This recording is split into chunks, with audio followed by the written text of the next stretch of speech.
नमस्कार, दिन भर की बड़ी खबरों में आपका स्वागत है। मैं हूं शिवानी। आज की खबर में बात होगी सिंधिया की तरह जेडीयू के अशोक चौधरी ने कर दी बगावत। नीतीश ने अचानक बुलाई बड़ी बैठक की। वहीं तिरुपति विवाद की आड़ में योगी का भयानक फैसला की और बदलापुर एनकाउंटर पर फंसे मोदी शिंदे शाह की। साथ ही कंगना रनावत ने बीजेपी को लगाई बड़ी चपत, भारी नुकसान की। वहीं हरियाणा में बड़ी फूट, खट्टर के विरोध में राव कांग्रेस से की थी मुलाकात की। इधर भाजपा के राज्यपाल ने संविधान को किया तार तार की।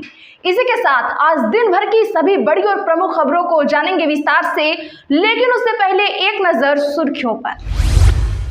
उत्तर प्रदेश में ढाबा रेस्टोरेंट पर मालिक की नेम प्लेट जरूरी, सीसीटीवी कर्मचारियों का पुलिस वेरिफिकेशन होगा, सेफ वेटर को मास्क ग्लव्स पहनना होगा। कर्नाटक सीएम सिद्धारमैया पर जमीन घोटाले का चलेगा केस, हाईकोर्ट ने गवर्नर के आदेश को रखा बरकरार, सिद्धारमैया की याचिका हुई खारिज। मुझे पता है इसके बाद मेरा विरोध होगा, कंगना ने सरकार से की तीनों कृषि कानून को वापस लाने की मांग। बढ़ती उम्र में छोड़ दीजिए, पोस्ट पर अशोक चौधरी तलब। सीएम से मुलाकात के बाद बोले कुछ तो लोग कहेंगे, लोगों का काम है कहना। राव बोले मनोहर लाल खट्टर अध्यक्ष थोड़ी हैं। शैलजा को ऑफर देने के सवाल पर केंद्रीय मंत्री का जवाब, सीएम पद पर ठोक चुके हैं दावेदारी। अब सिद्धि विनायक मंदिर के प्रसाद पर छिड़ा विवाद, दावा लड्डुओं के कैरेट में चूहे के बच्चे, मंदिर ट्रस्ट बोला वायरल वीडियो हमारे मंदिर का नहीं। तमिलनाडु में सीएम स्टालिन ने दिए उदयनिधि को उप मुख्यमंत्री बनाने के संकेत, मंत्रिमंडल में भी होगा फेरबदल। शिवाजी महाराज की प्रतिमा गिरने पर शिंदे सरकार का प्रायश्चित, पहले से ऊंची लगाने का टेंडर जारी। राज्यपाल के धर्मनिरपेक्षता वाले बयान पर जमकर हुआ हंगामा, तमिलनाडु में कांग्रेस ने की बर्खास्त करने की मांग। सीएम पद से हटाए जाने पर दुखी थे मनोहर लाल खट्टर, हमसे साधा संपर्क कांग्रेस का बड़ा दावा। ओवैसी साहब के पैजामे का साइज टेंगू से बड़ा, नीतीश राणे पर एआईएमआईएम के पूर्व सांसद ने खोया आपा। पहलवान कम बीजेपी नेता योगेश्वर दत्त बोले देश से माफी मांगे विनेश फोगाट, देश को ओलंपिक मेडल का नुकसान हुआ पर कहा गया कि गलत विनेश के साथ हुआ।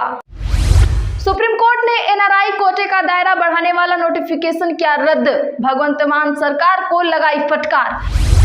जम्मू कश्मीर में सेकेंड फेज की 26 सीटों पर वोटिंग होगी कल, उमर अब्दुल्ला 2 सीटों से चुनाव लड़ रहे, पहले फेज में 61% हुआ मतदान। सीएम कमजोर हैं इसीलिए हिंदू मुस्लिम कर रहे, माता प्रसाद पांडे बोले एनकाउंटर में कोई पुलिसकर्मी घायल नहीं होता। देश में कुछ और विदेश में कुछ और बात करते हैं राहुल गांधी, आरक्षण को लेकर मायावती ने कांग्रेस को फिर से घेरा। हरियाणा चुनाव के बीच सरकार का बड़ा दाव, किसानों को दिल्ली बुलाकर की एमएसपी समेत 4 मुद्दों पर बात। ओडिशा की महिला 2 किलोमीटर तक रेंग कर पेंशन लेने पहुंची, 80 साल की महिला बोली चल नहीं पाती हूं, फिर भी अधिकारी ने ऑफिस बुलाया। अमेरिका में मोहम्मद यूनुस के खिलाफ लगे नारे, बांग्लादेश में हिंदुओं पर हमलों का विरोध। बदलापुर रेप केस में आरोपी के एनकाउंटर की जांच करेगी सीआईडी, परिवार का आरोप उसे कस्टडी में पीटा गया, विपक्ष बोला हथकड़ी में फायरिंग कैसे की। वोटिंग से पहले हरियाणा कांग्रेस में सीएम कुर्सी की लड़ाई, रणदीप सुरजेवाला बोले मैं मुख्यमंत्री बनना चाहता हूं, हुड्डा और शैलजा पहले ही दावेदार।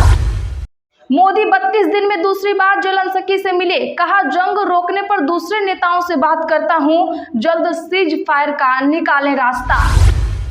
श्रीलंकाई राष्ट्रपति बोले भारत और चीन के बीच सैंडविच नहीं बनना, कहा दोनों देशों से हमारी दोस्ती, किसी एक का साथ नहीं देंगे। चलिए अब जानते हैं प्रमुख खबरों को विस्तार से। उससे पहले वीडियो को लाइक करें, साथ ही आपसे रिक्वेस्ट खबरों को आखिर तक जरूर देखें। उत्तर प्रदेश में ढाबा रेस्टोरेंट पर मालिक की नेम प्लेट जरूरी, सीसीटीवी कर्मचारियों का होगा पुलिस वेरिफिकेशन। जी हां, बता दें कि तिरुपति प्रसाद विवाद की आड़ में अब यूपी सरकार ने खाने पीने की दुकानों पर नेम प्लेट यानी दुकानदारों का नाम लिखना अनिवार्य कर दिया है। सीएम योगी ने आज यह आदेश जारी किए। सीएम योगी आदित्यनाथ ने खाद्य विभाग के साथ बैठक की। उन्होंने कहा कि प्रदेश के सभी होटलों, ढाबों, रेस्टोरेंट की गहन जांच और हर कर्मचारी का पुलिस वेरिफिकेशन किया जाए। खाने की चीजों की शुद्धता के लिए खाद्य सुरक्षा अधिनियम में आवश्यक संशोधन किए जाएं। मुझे पता है इसके बाद मेरा विरोध होगा। कंगना ने सरकार से की तीनों कृषि कानूनों को वापस लाने की मांग। दरअसल बता दें कि बॉलीवुड अभिनेत्री और मंडी से भाजपा सांसद कंगना रनावत अक्सर अपने बयानों की वजह से चर्चा में रहती हैं। इन दिनों कंगना फिर से चर्चाओं में नजर आ रही हैं। दरअसल बता दें कि मंडी सांसद ने केंद्र सरकार से तीनों कृषि कानून फिर से वापस लागू करने की मांग की है। उन्होंने कहा कि तीनों कृषि कानून किसान हितैषी थे और मैं केंद्र सरकार से तीनों कानूनों को वापस लाने की मांग करती हूं। एक तरफ तो हरियाणा में बीजेपी किसानों को खुश करने में लगी है, वहीं दूसरी तरफ अब कंगना रनावत के इस बयान से बीजेपी को भारी चपत लगने की आशंका हो रही है।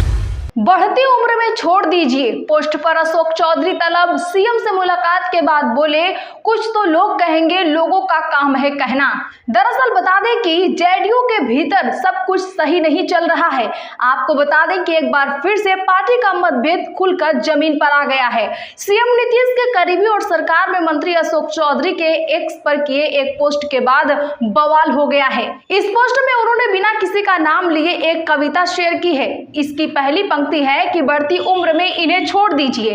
इस पोस्ट के कई मायने निकाले जा रहे हैं। अंदर खाने ये चर्चा चल रही है कि इशारों में सीएम नीतीश कुमार पर निशाना साधा गया है। इस पोस्ट के बाद मंत्री अशोक चौधरी को तुरंत नीतीश कुमार ने सीएम हाउस तलब किया है। लगभग 45 मिनट तक अशोक चौधरी सीएम हाउस के अंदर रहे। सीएम से मुलाकात के बाद उन्होंने बताया कि इस पोस्ट का पॉलिटिक्स से कोई लेना देना नहीं है। उन्होंने इसके बाद सीएम के साथ तस्वीर शेयर करते हुए एक्स पर लिखा, कुछ तो लोग कहेंगे, लोगों का काम है कहना।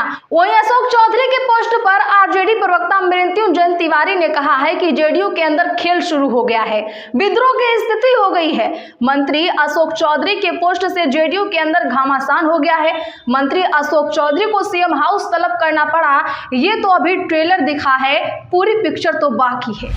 राज्यपाल के धर्मनिरपेक्षता वाले बयान पर हंगामा, कांग्रेस ने की बर्खास्त करने की मांग। जी हां, बता दें कि तमिलनाडु के राज्यपाल आर.एन. रवि के बयान पर विवाद हो गया है। दरअसल राज्यपाल आर.एन. रवि ने अपने एक बयान में कहा है कि धर्मनिरपेक्षता एक यूरोपीय अवधारणा है जो चर्च और राजा के बीच संघर्ष के बाद विकसित हुई। उन्होंने कहा कि भारत एक धर्म केंद्रित राष्ट्र है।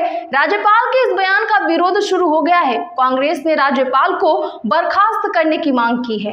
अब जयराम रमेश ने कहा कि यह व्यक्ति जिसने संविधान की शपथ ली है और जो ऐसी टिप्पणी के बाद भी एक संवैधानिक पदाधिकारी बना हुआ है, उन्हें तुरंत बर्खास्त कर देना चाहिए। यह बेहद अपमानजनक है। सीएम पद से हटाए जाने पर दुखी थे मनोहर लाल खट्टर, हमसे साधा था संपर्क, कांग्रेस का बड़ा दावा। बता दें कि कांग्रेस ने केंद्रीय मंत्री मनोहर लाल खट्टर को लेकर बड़ा दावा कर दिया है। पार्टी का कहना है कि हरियाणा के मुख्यमंत्री पद से हटाए जाने के बाद खट्टर ने कांग्रेस से संपर्क साधा था। हालांकि अब तक इसे लेकर भारतीय जनता पार्टी के नेता की तरफ से आधिकारिक तौर पर कुछ भी नहीं कहा गया है। खट्टर ने लोकसभा चुनाव से पहले सीएम पद छोड़ दिया था। इसके बाद नायब सिंह सैनी को राज्य की कमान सौंपी गई थी। बता दें कि वरिष्ठ नेता पवन खेड़ा का दावा है कि खट्टर सीएम पद से हटाए जाने के बाद कांग्रेस के पास आए थे। उन्होंने ये भी कहा कि खट्टर पद से हटाए जाने के चलते बेहद दुखी थे और कुछ सहयोगियों के साथ कांग्रेस में शामिल होने की इच्छा जाहिर करते हुए संदेश दिया था। उन्होंने कहा कि ऐसा नहीं हो सका, ऐसा नहीं हुआ। बदलापुर कांड पर आरोपी के एनकाउंटर की जांच करेगी सीआईडी। विपक्ष बोला, हथकड़ी में फायरिंग कैसे की। दरअसल बता दें कि बदलापुर कांड में एनकाउंटर की जांच आज सीआईडी को सौंप दी गई। ठाणे क्राइम ब्रांच ने 23 सितंबर को केस के आरोपी अक्षय शिंदे का ठाणे में एनकाउंटर कर दिया था। क्राइम ब्रांच अक्षय को तलोजा जेल से बदलापुर लेकर गई थी। शाम करीब 6:15 बजे उसका एनकाउंटर कर दिया गया। सरकार ने कहा था कि अक्षय ने पुलिस की रिवॉल्वर छीनकर फायरिंग की। सेल्फ डिफेंस में पुलिस ने गोली चलाई और अक्षय मारा गया। फैमिली ने कहा कि अक्षय को कस्टडी में जमकर पीटा गया था। उसके बाद मामले को दबाने के लिए एनकाउंटर कर दिया गया।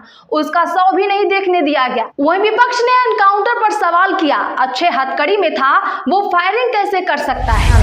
बीजेपी के इशारे पर मायावती का बड़ा बयान, कहा देश में कुछ और विदेश में कुछ और बात करते हैं राहुल गांधी। बता दें कि बसपा सुप्रीमो मायावती ने आरक्षण को लेकर कांग्रेस को एक बार फिर घेरा है। मायावती ने कहा कि देश में राहुल गांधी आरक्षण का समर्थन व इसे 50% से ऊपर बढ़ाने की वकालत करते हैं, वहीं विदेश में जाकर आरक्षण को खत्म करने की बात करते हैं। राहुल देश में कुछ और विदेश में कुछ और बात करते हैं। कांग्रेस की आरक्षण नीति स्पष्ट नहीं बल्कि दोगली एवं छल कपट वाली है। कहा जा रहा है कि मायावती ने ये बयान बीजेपी के इशारों पर दिया है। श्रीलंकाई राष्ट्रपति बोले, भारत और चीन के बीच सैंडविच नहीं बनना चाहता, कहा दोनों देशों से हमारी दोस्ती। दरअसल बता दें कि श्रीलंका के नए राष्ट्रपति अनुरा कुमार दिसानायके ने कहा है कि वे भारत और चीन के बीच सैंडविच बनकर नहीं रहना चाहते हैं। मोनोकल मैगजीन को दिए इंटरव्यू में अनुरा ने कहा कि श्रीलंका दुनिया में चल रही दबदबे की लड़ाई में नहीं फंसना चाहता है। उन्होंने कहा, हम न तो दबदबे की होड़ में शामिल होंगे और ना ही होड़ में शामिल किसी देश का साथ देंगे। दोनों देश यानी भारत चीन हमारे अच्छे दोस्त हैं। मुझे उम्मीद है कि भविष्य में हमारी साझेदारी अच्छी होगी। इसी के साथ आज की बड़ी खबरों में फिलहाल इतना ही। ऐसी की बड़ी खबरों के लिए चैनल सब्सक्राइब करिए, बगल में घंटी के निशान को भी जरूर दबा लें, वीडियो को लाइक शेयर कर हमारा सपोर्ट जरूर करें।